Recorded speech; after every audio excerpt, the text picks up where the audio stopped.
Assalamualaikum warahmatullahi wabarakatuh. Bagaimana kabarnya semuanya? Pastinya kalian harus tetap semangat untuk belajar online ya.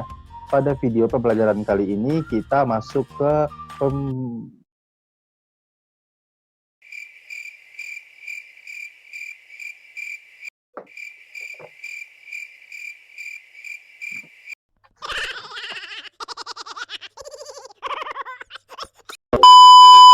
Baiklah, kita masuk pada perkembangan kehidupan manusia pada zaman praaksara bagian ketiga. Nah, sekarang kita masuk ke pembabakan berdasarkan corak kehidupan. Pada pembabakan masa praaksara berdasarkan corak kehidupan ini, ada 4 zaman atau ada 4 masa yang harus kita ketahui. Pertama itu namanya masa berburu dan mengumpulkan makanan tingkat sederhana. Yang kedua, masa berburu dan mengumpulkan makanan tingkat lanjut. Yang ketiga, namanya masa bercocok tanam. Dan yang terakhir itu masa perundagian. Nah, masa berburu dan mengumpulkan makanan ini juga sering disebut dalam berbagai buku dan juga dalam soal ujian.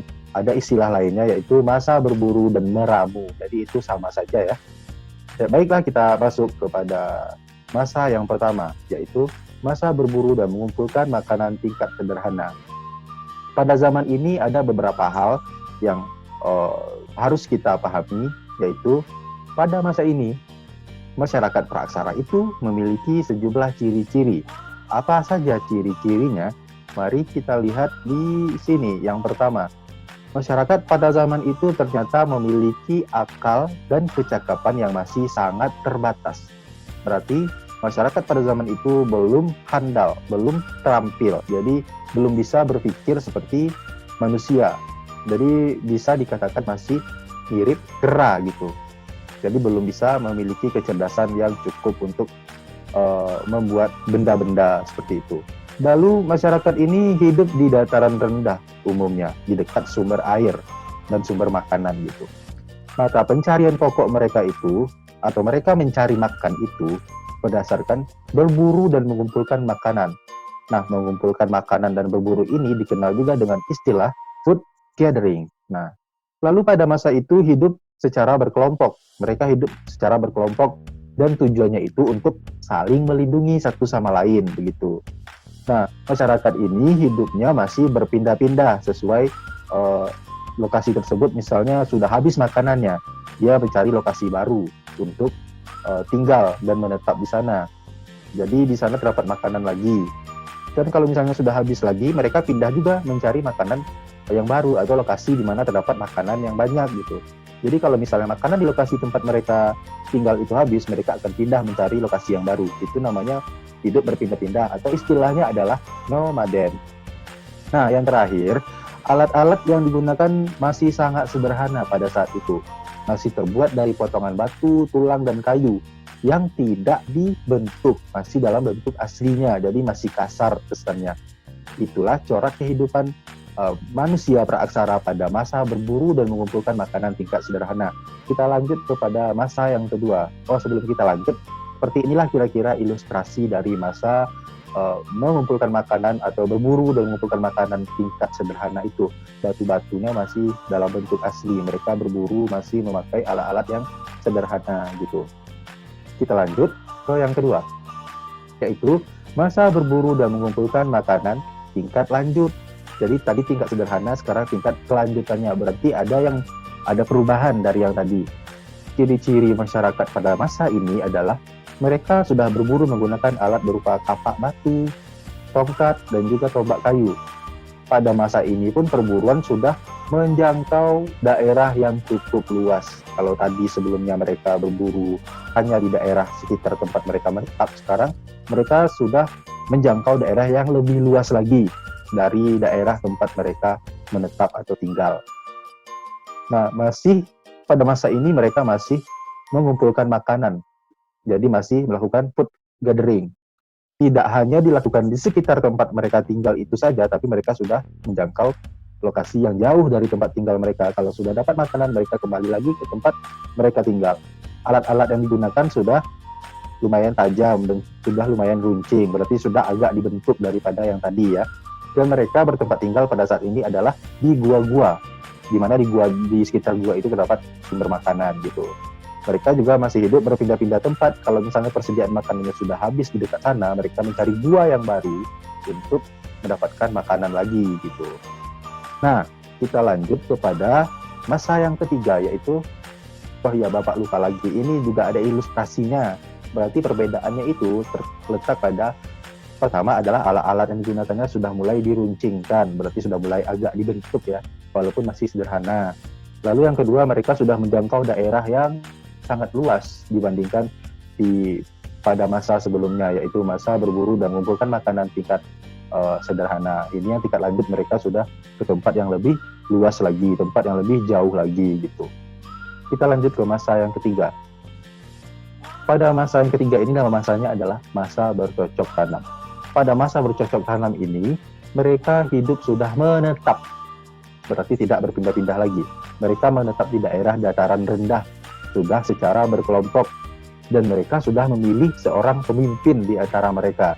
Pemimpin itu dipilih biasanya berdasarkan dia lebih kuat fisiknya, lebih berwibawa, lebih mempunyai atau lebih mampu untuk menyelesaikan permasalahan yang ada. Nah, dari keunggulan-keunggulan tersebut biasanya mereka pilih sebagai pemimpin gitu.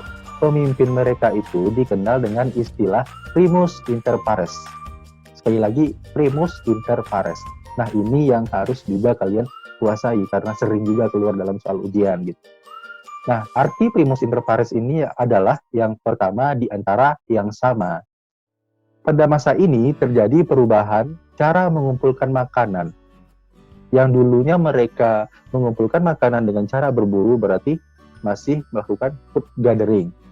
Sekarang mereka sudah bisa memproduksi makanannya sendiri gitu, melalui food producing, atau istilahnya food producing. Kenapa mereka bisa dikatakan memproduksi makanannya sendiri? Karena mereka sudah mengenal cara tanam. Jadi sudah bisa menanam makanan, sudah bisa bercocok tanam, sudah bisa mengolah tanah. Dan mereka juga sudah bisa memelihara hewan, sehingga tidak perlu lagi mencari-cari makanan, tidak perlu lagi berburu, karena mereka sudah bisa memproduksi makanannya sendiri gitu. Dan mereka sudah mulai menguasai cara menyimpan makanan dan mengawetkan makanan walaupun masih secara sederhana gitu. Pada masa ini pun mereka mulai mengenal sistem kepercayaan terhadap roh nenek moyang. Istilahnya agama mereka sudah mengenal agama pada saat itu. Tapi mereka mengenal kepercayaannya terhadap roh nenek moyangnya pada zaman itu. Dan mereka juga mengenal kekuatan alam. Berarti alam ini punya kekuatan. Mereka sudah sadar atau sudah mulai berpikir ke arah sana gitu. Alat-alat yang digunakan pada masa ini masih terbuat dari batu atau terbuat dari batu dan bahan lainnya yang sudah diasah, berarti sudah dibentuk, sudah diperhalus, berarti sudah mirip. Kalau kapak sudah mirip kapak, kalau tombak sudah mirip tombak, seperti itu. Sudah mereka bentuk pada masa bercocok tanam ini. Nah, ilustrasinya kira-kira seperti gambar yang ini. Nah, di sini mereka sudah mulai bercocok tanam, sudah mulai memelihara hewan. Terlihat di dekat sungai ini terdapat kerbau peliharaan mereka pada zaman itu. Dan sudah menggunakan alat-alat yang dibentuk seperti ini. Berarti sudah lumayan daripada masa sebelumnya. Kita lihat selanjutnya zaman yang terakhir, yaitu masa perundagian. Pada masa perundagian ini, baiklah sebelum kita masuk, apa sih masa perundagian ini? Kita harus tahu dulu yang apa masa perundagian ini. Perundagian itu ternyata berasal dari kata undagi. Undagi itu berarti tenaga ahli atau seorang yang memiliki keterampilan, berarti orang yang terampil, orang yang ahli dalam melakukan pekerjaan tertentu. Atau undagi ini bisa disebut juga dengan tukang, seperti itu contohnya. Pada masa ini masing-masing orang dalam masyarakat sudah mulai melakukan pekerjaan sesuai dengan keterampilan mereka masing-masing. Berarti yang pandai memasak sudah memasak, yang pandai bertukang sudah bertukang, yang pandai membuat peralatan sudah membuat peralatan, yang pandai segala macamnya. Jadi sudah bekerja sesuai keahlian masing-masing, tidak seperti zaman sebelumnya. Pada zaman ini mereka pun sudah membentuk kelompok kerja dalam bidang pertukangan. Nah, sudah mengenal status keanggotaan dalam masyarakat berdasarkan tingkat kekayaan. Berarti mereka sudah berfokus pada kekayaan. Mereka ingin menjadi kaya agar status sosial di masyarakat semakin meningkat. Berarti sudah mengenal hal seperti itu. Mereka juga sudah mengenal teknik pengolahan logam. Berarti zaman logam terjadi pada zaman atau pada masa perundagian ini ya. Jadi mereka sudah mengenal teknik pengolahan logam, sudah membuat perhiasan dan juga emas gitu.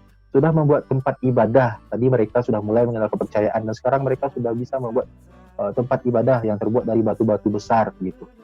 Mereka sudah mengenal kepercayaan. Nama kepercayaan mereka itu ada dua. Yang pertama adalah animisme. Animisme ini berarti mereka percaya terhadap roh atau jiwa nenek moyang. Berarti mereka melakukan pemujaan terhadap roh atau jiwa nenek moyang. Yang kedua namanya dinamisme, yaitu pemujaan terhadap benda-benda tertentu. Berarti yang animisme adalah percaya terhadap nenek moyang, yang kalau dinamisme berarti pemujaan terhadap atau percaya terhadap kekuatan dari benda-benda. Berarti benda-benda tertentu memiliki kekuatan. Itu kepercayaan mereka. Ada dua. Inilah ilustrasi dari masa perundagian. Jadi orang-orang sudah bekerja dengan keahliannya masing-masing. Ada yang ini menjahit atau menggulung benang, ada yang memasak, ada yang mengolah logam, ada yang membuat api, ada yang berkuda, ada yang ibu-ibu ini ngapain nih? Ada yang mengambil kayu bakar dan banyak. Berarti mereka sudah bekerja sesuai keahliannya masing-masing. Seperti inilah ilustrasinya. Baiklah, kita sampai ke kesimpulan. Adapun kesimpulan pada pelajaran kita hari ini, yaitu yang pertama, kita sudah mengenal ya, ada 4 masa pada pembagian atau pembabakan masa praaksara secara corak kehidupannya ini. Yang pertama yaitu masa berburu dan mengumpulkan makanan tingkat sederhana. Di situ berarti manusia masih hidupnya nomaden. Mereka masih mengumpulkan makanan, berarti food gathering. Dan mereka juga memiliki kecakapan yang sangat terbatas, berarti keterampilannya sangat terbatas pada saat itu. Yang keempat, mereka memiliki peralatan yang masih sederhana atau sangat sederhana, masih dalam bentuk aslinya. Lalu lanjut pada masa berburu dan mengumpulkan makanan tingkat lanjut, mereka masih hidup nomaden tapi hidup di gua-gua gitu. Mereka juga masih melakukan food gathering tapi ke wilayah yang lebih jauh lagi dari tempat tinggal mereka. Lalu yang ketiga, peralatan mereka masih sederhana tetapi lebih tajam dan runcing seperti itu. Lanjut ke masa selanjutnya yaitu masa bercocok tanam. Pada masa bercocok tanam mereka sudah mulai menetap dan sudah melakukan produksi makanan atau food producing karena sudah bisa berternak dan juga sudah bisa bercocok tanam ya kan. Lalu sudah memilih pemimpin, nama pemimpin mereka dikenal dengan istilah primus inter pares. Lalu sudah mengenal sistem kepercayaan dan peralatan mereka sudah lebih bagus lagi, sudah diasah, sudah dibentuk dan mirip dan bentuknya sudah hampir sempurna atau mendekati sempurna seperti itu pada masa bercocok tanam. Sekarang yang terakhir itu masa perundagian. Pada masa perundagian mereka sudah bekerja sesuai dengan keterampilan mereka. Mereka juga sudah mengenal status kekayaan pada lingkungan masyarakatnya dan juga sudah mengolah logam, berarti sudah bisa mengolah logam. Mereka juga sudah membuat tempat ibadah pada masa ini dan mengenal dua kepercayaan yaitu animisme, percaya terhadap nenek moyang, dan dinamisme, kepercayaan terhadap benda-benda tertentu. Nah, itu saja yang dapat dipelajari pada video kali ini. Berarti kita sudah membahas pembabakan masa praaksara secara keseluruhannya. Besok kita lanjut materinya dan silakan kalian setelah ini mengerjakan kuis yang akan